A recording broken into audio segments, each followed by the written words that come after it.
I'm Lindsay Gensel from Minnesota United. On this week's Coach's Commentary, we take a look at the end of the spring season, back-to-back losses, one on the road to Edmonton and one at home to Atlanta. To kick things off, some good defense from Minnesota United on some early pressure from Edmonton. So this is our first time up in Edmonton. It was an unbelievably hot, sticky day. So tough to get the tempo of soccer going when it's that hot. And right here, we get stretched very quickly. And we got to decide whether we're going to press when it's that hot to win the ball back, but then just recover and get our shape and get organized and compact. And you can see here, they get the ball moving and really kind of stretch us. And then they have a good penetrating pass coming up right here. And we have some really poor wide defending that allows them to get into a good space in the field. And from that, there's some good stress they put on the cross. It's some desperate defending by us. Well done by Kyle there. We don't clear it well after that as well. So just a little more sluggish we'd like to be on this play. And that was kind of our day in Edmonton that day. In the first half here, again, you just see that Edmonton's kind of moving the ball pretty well. And we're just a little bit late to everything. I do think we start to close well here, but just at this point in the play, our defending and commitment to press is too lackadaisical, and we just let them out too easily in the middle of the field here. And from that, we don't recover well. I mean, a poor clearance by Brian, poor recovery to the middle of the field. Michael Reed isn't recognizing that space for the guys coming over his left shoulder.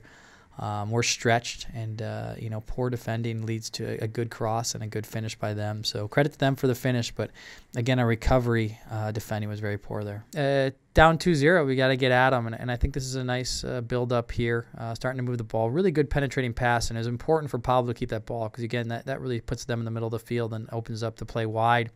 I like Justin David's recognition here of the space. He plays the ball wide, again goes wide, and now he really drives forward. Look at his first touch. That really takes the player out of the position, gets to Miguel. Miguel's finish is outstanding in that situation. He just gets a good first touch and curls it in the back of the net. But a good build-up. We couldn't quite get another one, but it did put us back into the game and made it exciting. So we got the ball moving here.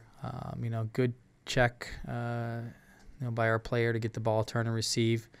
Again, we have a nice tempo to build up here. I think this next pass by Kyle is really important to really get the play going, gets it wide early. Brian gets his head up, makes a great service, and Pablo actually gets up well and gets it down, which is what you want to do, and their keeper just made a nice save. I really like how we didn't give up in the play. Miguel gets back in it, beats two guys, gets the end line, and just doesn't quite see the guy coming back, recovery touch. But what a great chance for us to get the tying goal. At home against Atlanta, like I said, early in the game now, they win the ball here. And again, you just look and see how easy it is from this part of the field that we're not closing and pushing our line higher. Too deep to the 18 right away.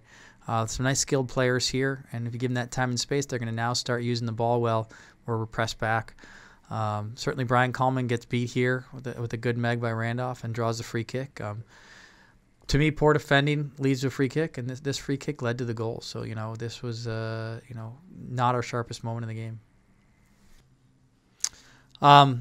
First actually game of the year in Blaine on July 4th. Good crowd that night, and we actually got down 1-0. Played a good first half, and now we're just trying to find different ways to get chances. Here we can really see how we spread the play out, get it moving. Again, I think this game still our tempo of moving the ball could have been a little bit sharper, but we certainly break them down here a little bit. Again, I think Atlanta really gets themselves organized well.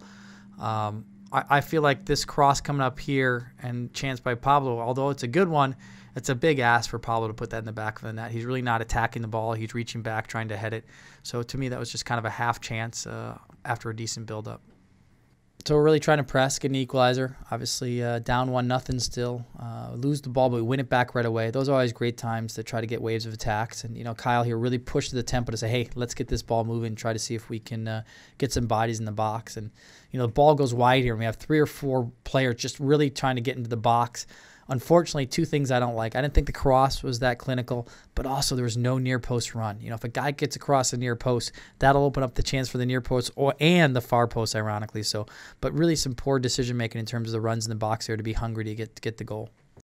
Be sure to check back for more Coach's Commentary every Thursday on mnunitedfc.com, and stay tuned for all of the updates and excitement heading into the 2014 season. From Minnesota United, I'm Lindsay Gensel.